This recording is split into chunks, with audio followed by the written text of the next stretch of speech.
സംസ്ഥാനത്ത് വീണ്ടും മഴ കനക്കുന്നു. ബംഗാൾ ഉൾക്കടലിൽ ന്യൂനമർദ്ദം രൂപപ്പെട്ടിട്ടുണ്ട്. ഇത് 48 മണിക്കൂറിനുള്ളിൽ തീവ്ര ന്യൂനമർദ്ദമാകാൻ ഇടയുണ്ട് എന്ന് കാലാവസ്ഥാ വകുപ്പ് അറിയിച്ചു. വെള്ളി ശനി ദിവസങ്ങളിൽ കേരളത്തിൽ മഴയ്ക്ക് സാധ്യത. കന്യാകുമാരിക്കും ലക്ഷദ്വീപിനും മുകളിൽ ചക്രവാത ചുഴി രൂപപ്പെട്ടിട്ടുണ്ട്. വെള്ളിയാഴ്ച മുതൽ കേരളത്തിൽ മഴയ്ക്ക് സാധ്യതയെന്ന മുന്നറിയിപ്പ്.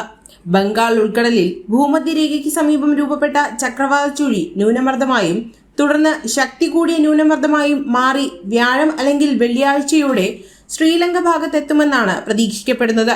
ഇതോടെ വ്യാഴം വെള്ളി ദിവസങ്ങളിൽ തമിഴ്നാട്ടിലും കേരളത്തിലും നിലവിലെ അന്തരീക്ഷ സ്ഥിതിയിൽ നിന്ന് മാറ്റങ്ങൾ പ്രതീക്ഷിക്കാമെന്നാണ് കാലാവസ്ഥാ വിദഗ്ധർ പറയുന്നത്.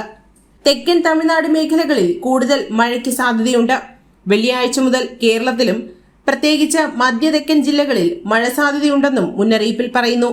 വിവിധ ജില്ലകളിൽ കേന്ദ്ര കാലാവസ്ഥാ വകുപ്പ് യെല്ലോ അലർട്ട് പ്രഖ്യാപിച്ചിട്ടുണ്ട്. വെള്ളിയാഴ്ച പത്തനംതിട്ട, ഇടുക്കി ജില്ലകളിലാണ് യെല്ലോ അലർട്ട്. ഒറ്റപ്പെട്ട ശക്തമായ മഴയ്ക്കുള്ള സാധ്യതയാണ് പ്രവചിക്കപ്പെട്ടിരിക്കുന്നത്. 24 മണിക്കൂറിൽ 64.5 മില്ലിമീറ്റർ മുതൽ 115.5 മില്ലിമീറ്റർ വരെ മഴ ലഭിക്കുന്ന സാഹചര്യത്തെയാണ് ശക്തമായ മഴ കൊണ്ട് അർത്ഥമാക്കുന്നത്.